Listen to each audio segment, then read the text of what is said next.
di program tentunya Smart School, generasi smart, berkarakter, cerdas. Nah, balik lagi bareng kakak, Kak Atika. Nah, hari ini kita akan belajar tentang penalaran umum, and then enjoy learning with me.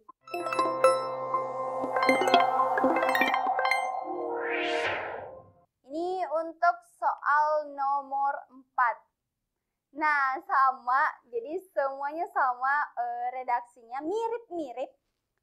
Cuman yang membedakan adalah urutannya ya, dan kalimatnya tentunya. Makanya kakak tadi bilang bahwa kalau mau kerja penalaran umum, apalagi ini keabsahan kesimpulan, adik-adik memang harus paham dan baik-baik belajar untuk mengetahui apa sih maksud dari premis yang disediakan.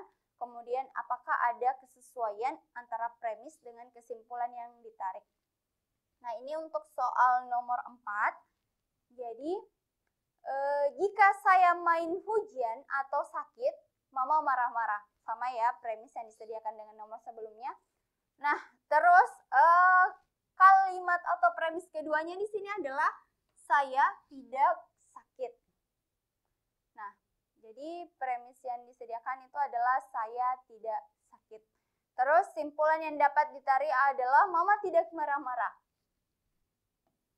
Ini mama tidak marah-marah. Tadi kan jika saya main hujan atau sakit, mama marah-marah. Terus premis keduanya itu saya tidak sakit. Nah, simpulan yang dapat ditarik adalah mama tidak marah-marah. Kira-kira ini kesimpulannya bagaimana? Apakah dia benar? Ataukah salah? Ataukah ambigu? Mungkin benar atau tidak dapat dinilai? Jadi antara A, B, C, D, E ini yang mana yang paling tepat? Sekarang kita lihat lagi. Penalaran umum memang harus banyak-banyak mengerjakan soal dan harus paham tentang logika berpikir soal yang diberikan ya. Karena kadang kita berpikir, kok ini jawabannya? Padahal harusnya kan A misalnya. Padahal yang benar itu jawabannya adalah C atau D. Nah, sekarang kita bahas nih. Kesimpulannya itu adalah mama tidak marah-marah. Berdasarkan premis yang ada, sekarang kita lihat apakah ada kesesuaian maksud dari soal yang diberikan dengan kesimpulan. Sekarang kita lihat di sini mama tidak marah-marah itu kan berarti dia tidak ada hubungan dengan premis yang disediakan ya, antara premis kesimpulannya dengan ini premis terakhirnya. Saya tidak sakit, mama tidak marah-marah. Kenapa? Karena informasi atau premis yang disediakan itu agak kurang lengkap ya. Jadi kita belum bisa buktikan atau belum bisa tentukan bahwa mamanya itu tidak marah karena dia tidak sakit.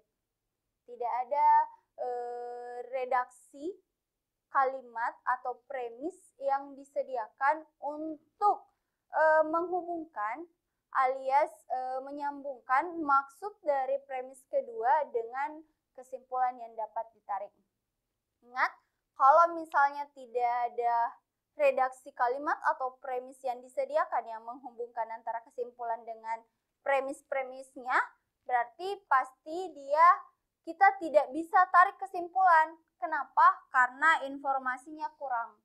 Jadi harus ada kejelasan antara premis yang disediakan dengan nanti kesimpulan yang dapat ditarik. Itu ya untuk soal bagian D. Gimana? Lumayan bingung kan?